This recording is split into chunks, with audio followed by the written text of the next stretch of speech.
There is a fine line between peace and chaos, and we love to explore that tension in every video. Watch as the pressure builds and the truth finally explodes in a burst of cinematic energy. Hit subscribe now and witness the breaking point for yourself. My hands have never been soft.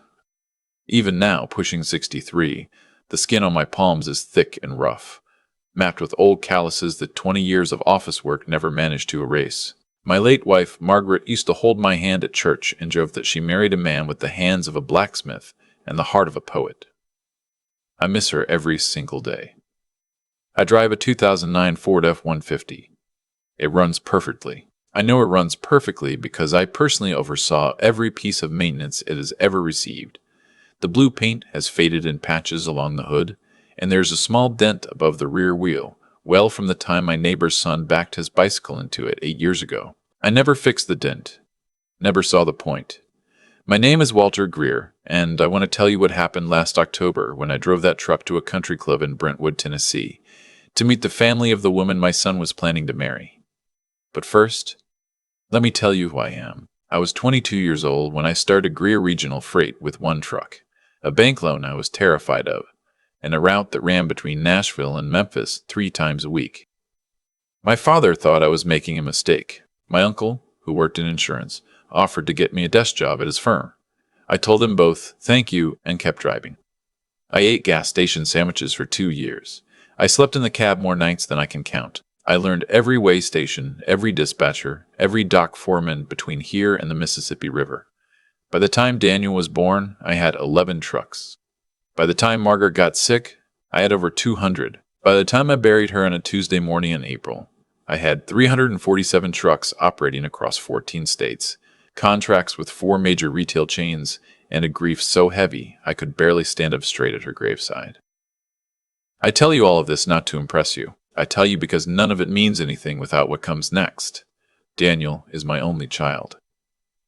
He is 31 years old, and he has his mother's eyes and my stubbornness, which is sometimes a blessing and sometimes a curse. He works in aviation, flies commercial routes out of Nashville International, and he has been genuinely happy exactly twice in his adult life that I could point to clearly: the day he got his captain's wings, and the day he called me to say he had met someone named Ashley who made him feel like the world made sense.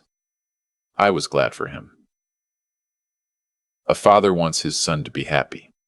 That is the entire job, reduced to its simplest form. Ashley was pleasant on the phone when Daniel introduced us that way before the in-person meeting.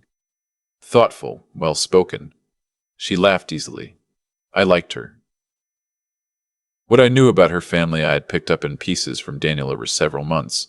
Her father's name was Richard. He owned a group of luxury car dealerships, 3 locations around the Nashville area. The kind of places with marble floors and salespeople in tailored suits.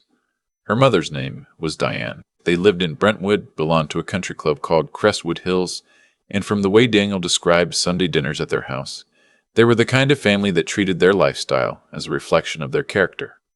I did not judge them for that. People are who they are. The meeting was scheduled for Saturday in October, a lunch at Crestwood Hills. Daniel called me the Wednesday before to go over the details, and somewhere in the middle of the conversation, he said something that sat with me for the next 3 days. He said, almost offhandedly, "Dad, just, dress nicely, okay? Richard is kind of a first impressions guy." I asked him what he meant by nicely. He paused a moment too long. "Like a collared shirt, nice pants. Not the flannel, okay? Not the work boots." I told him I understood. We hung up. I stood in my kitchen for a while after that, looking out at the backyard where Margaret's garden had gone to seed the way it always did by October, and I thought about what my son had just told me. Not the words exactly, the pause before them. That pause told me that Daniel had already been told something about me, or had already sensed that his soon-to-be family had a particular picture in their minds of what kind of man his father should be, and they were worried I might not fit it.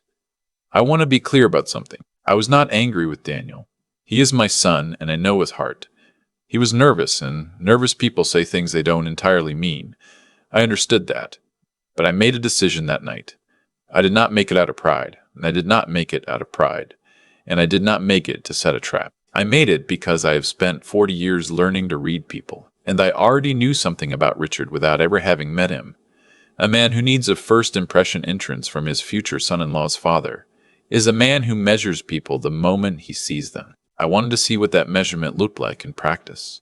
I wanted to know what my son was marrying into, down to the bone. Saturday morning arrived bright and cold the way October sometimes does in Middle Tennessee, that particular Christmas that makes the cedar trees smell sharp. I put on a pair of clean khaki pants, a plain blue flannel shirt, the good one, without any fraying at the collar, and my everyday brown work boots polished the night before. I combed my hair. I drove the F-150. The drive to Brentwood took about 25 minutes from my house in Bellevue. I had been to the Crestwood Hills area before, years ago, for a logistics conference held at a hotel nearby. I knew the neighborhood.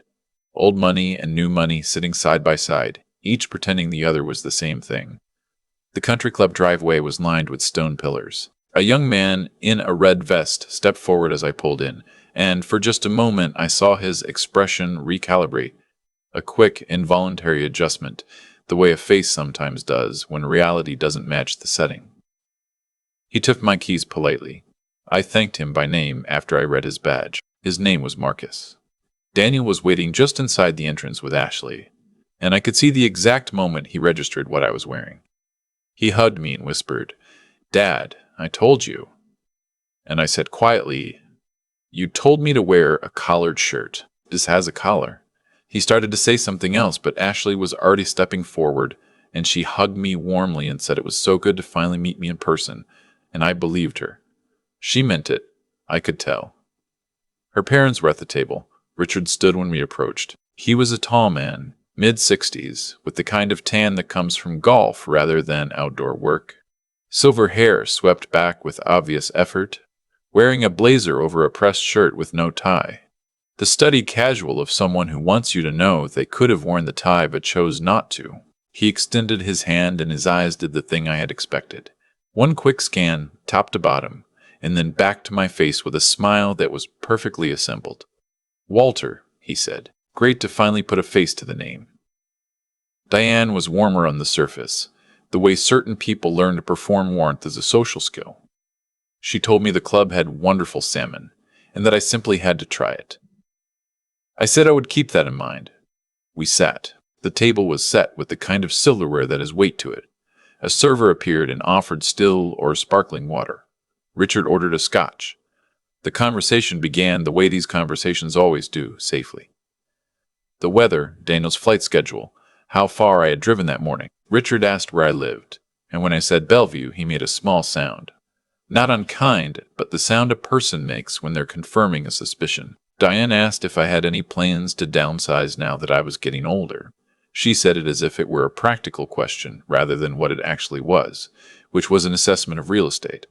I answered everything directly and pleasantly. Richard asked what I did. I told him I was in freight logistics. He nodded slowly, in the way people nod when they're filing information under a category that doesn't require much space. He said that must keep me busy. I said it used to.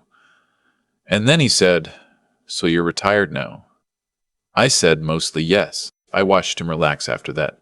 The shoulders dropped a fraction. He picked up his drink. He turned more fully toward Daniel and began talking about Ashley's brother, who was apparently about to be named a regional sales manager somewhere, which led to a broader conversation about the dealerships, how the Brentwood location had just been renovated, how the new inventory system had improved their margins. He talked about a charity gala Diane was organizing at the club in the spring. He talked about a trip they were planning to the Amalfi Coast. He did not ask me a single question for the next 12 minutes. I counted. Daniel kept glancing at me with an expression I recognized. He was doing what children do when they're caught between two worlds they love, keeping his face neutral, hoping nobody notices the tension, trying to hold everything together by sheer will. My son is a good man. He was uncomfortable, and I was not going to make it worse for him in that moment. The food came. Richard had ordered for the table in advance, apparently. Appetizers appeared that I did not recognize. Diane explained each one with the patience of someone who has done this before, for guests less familiar with the menu. I thanked her. I was not embarrassed. Then Richard's business partner arrived. I had not been told anyone else was joining us. The man, mid-50s, name of Glenn, apparently Richard's general manager for the dealership group, appeared at the table and pulled up a chair, as if this were a scheduled addition. Richard introduced me to Glenn the way you introduce background furniture. And this is Walter, Daniel's father. He's in freight, retired. Glenn gave me the same assessment Richard had given me, faster. He shook my hand and turned to Richard. They began talking about a proposal they were apparently waiting on. I heard the word contract several times. I heard a number, substantial, attached to a commercial real estate lease they were trying to negotiate for a fourth dealership location they wanted to open in Murfreesboro. I ate my food, I listened. About 40 minutes into the lunch, Richard looked at me across the table during a lull and said, and I want to be precise here because the exact phrasing has stayed with me. Walter, no offense, but Daniel tells us you've been doing this freight thing since before he was born. Don't you think it's time to let the young people take over? Enjoy what you've built. He said, what you've built, the way you'd say it about a backyard deck. Diane laughed softly. Ashley looked at her plate. Daniel's jaw tightened. I put down my fork. I smiled at Richard and said, you're probably right. I do try to enjoy it. He nodded, satisfied. I want to pause here and explain something about myself, because I think it matters. I was not sitting at that table stewing in resentment. I genuinely am not a prideful man. I drive the truck. I drive because it has never let me down, and I see no reason to replace something that works. I wore what I wore that morning because it is what I wear, and I was not willing to costume myself for someone else's comfort. What I felt sitting across from Richard was not wounded pride. It was clarity. The same clarity I have felt 100 times in 40 years of business, watching someone else's assumptions do all the work for them. I excused myself after the main course to use the restroom. In the hallway, I ran into Marcus, the young man from the valet stand. He was coming from the other direction, off duty it looked like, changing out of his vest. He recognized me and said, Hey, Mr. Greer. Sorry about earlier with the... And he gestured vaguely back toward the entrance. I told him not to worry about it at all. He seemed relieved. Then he said, Wait, are you Walter Greer? Of Greer Regional? I told him I was. His eyes went wide. He said his uncle drove for me out of the Cookville terminal, had been with the company for 11 years, and that his uncle talked about the company culture all the time. Said it was the best job he'd ever had. Marcus said he was in school for business and had actually written a paper on regional freight consolidation models that cited Greer Regional as a case study. I gave him my card. I told him to call me when he graduated. When I came back to the table, something had shifted. I could not tell what at first. Richard was speaking to Glenn in a lower register, and Diane was on her phone, and Ashley was looking at me with an expression I had not seen from her before, something like careful attention. Daniel caught my eye and gave me a look I could not immediately read. I sat down. The dessert menus had arrived. Richard set his phone face down on the table. He looked at me. He said, Walter, Glenn here was just telling me something interesting. His wife apparently works in commercial real estate downtown, and she mentioned your name came up this week in some context. He paused. Something about a portfolio? Glenn was watching me with an expression that had reorganized itself considerably from the one he'd walked in wearing. I picked up the dessert menu. They had a good-looking apple tart. I said, Margaret and I bought our first commercial property in 2001, a small warehouse in Antioch we needed for staging. Turned out to be a decent investment, so we kept going. I set the menu down. We have 11 properties now, mostly light industrial and warehouse space in the corridor between Nashville and Murfreesboro. Good market for it. Silence. Richard blinked once. Murfreesboro. That's right, I said. Actually, Glenn, I think I might know the space you and Richard were discussing earlier. On Old Medical Center Parkway? Corner lot, built in 2018? Glenn's mouth opened slightly. He said yes, that was the one. I told him that property had been in my portfolio since 2019. That we had been approached earlier in the year by the commercial broker representing Richard's dealership group about a long-term lease. That my property manager had the proposal on his desk right now. The table was very quiet. Richard put his drink down. His expression was doing the work of 3 different calculations at once. I want to say this plainly. I took no particular pleasure in that moment. I am telling you about it because it matters to the story, not because I am proud of watching a man reckon with his own assumptions in real time. The truth is, I felt tired more than anything else. Tired of the version of the world where my flannel shirt and my old truck meant I was someone you could dismiss between appetizers and the main course. Daniel looked at me across the table, and for a moment he was 8 years old again, the way children sometimes flicker back into their younger selves when something surprises them. Then he straightened in his chair. He said, quietly but clearly, Dad built the company from one truck when he was 22. He's operated in 14 states. He funded my flight training. He bought Mom's hospital without flinching. He stopped. His voice was steady. I should have said this an hour ago. I'm sorry I didn't. Ashley reached across and put her hand on Daniel's arm. Diane set her phone down. Richard was still looking at me. The assembled expression had come apart slightly. He said, I didn't realize, and I told him kindly that there was no reason he should have. We had just met. We ordered dessert. The conversation that followed was different. Not dramatically, not with any great confession or apology, just different in the way a room is different when the windows are opened. Richard asked me genuine questions. Glenn excused himself early, which I suspected had something to do with a phone call he needed to make. Diane told a story about her own father that was actually moving, about how he had worked in a textile mill his whole life and never complained once, and how she thought about him every time she wore anything with his mill's label. I listened to that story carefully. People tell you who they are if you give them enough time and space. Before we left, Richard shook my hand again. The handshake was different this time. Not servile. I would not have wanted that, but present. He said he hoped we would see more of each other. I said, I hope so too. I got my truck from Marcus on the way out. I tipped him well. He thanked me and said he would call me about the job. I told him I would remember his name. I drove home the long way, the route that goes along the Cumberland River before cutting back west toward Bellevue. The light was doing that late October thing where everything turns gold for about 40 minutes before it disappears. The radio was off. I had the window cracked. Daniel called me when I was about 10 minutes from home. He said, Dad, I'm sorry. I should not have told you to dress differently. That was wrong. I was worried about making a good impression, and I took it out on you, and that was not fair. I told him I was not upset. He said, I know. That's almost worse. He laughed a little, and then he went quiet and said, You never told me about the properties.